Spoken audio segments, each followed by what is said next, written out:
ከእግዚአብሔር ከአባታችን ከጌታም ከኢየሱስ ክርስቶስ ጸጋና ሰላም ምሕረትም ለእናንተ ይሁን። ተወዳጆች እንዴት ናችሁ? እንደተለመደው ዛሬም በወንጌል ጉዞ ላይ አጭር የሆነ መልእክት ለእናንተ ለማስተላለፍ እወዳለሁ።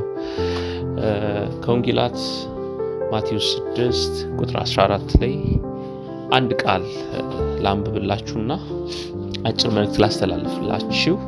እናንተ የበደሏችሁን ይቅር ብትሉ የሰማይ አባታችሁ ደግሞ እናንተን ይቅር ይላችኋል ይላል። እንግዲህ እንደ ክርስቲያን በእግዚአብሔር የይቅርታ የጸጋ ዓለም ውስጥ ልንኖር ተጠርተናል። ሌሎችን የምንኖርበት መሰረት እግዚአብሔር አስቀድሞ ብዙ የበደላችንን ይቅር ስላለ ነው። ይህንን ሐሳብ በተለያዩ የቅዱሳት መጽሐፍ ገጾች ላይ እናገኛለን። ይህ ይቅርታ ከኛ ወደ ሌሎች እንዲተላለፍ እግዚአብሔር በብርቱ ይፈልጋል። ሌሎችን ይቅር ስንል እግዚአብሔር ይበልጥ ይቅርታንና ፍቅርን በደስታ ያፈስልናል።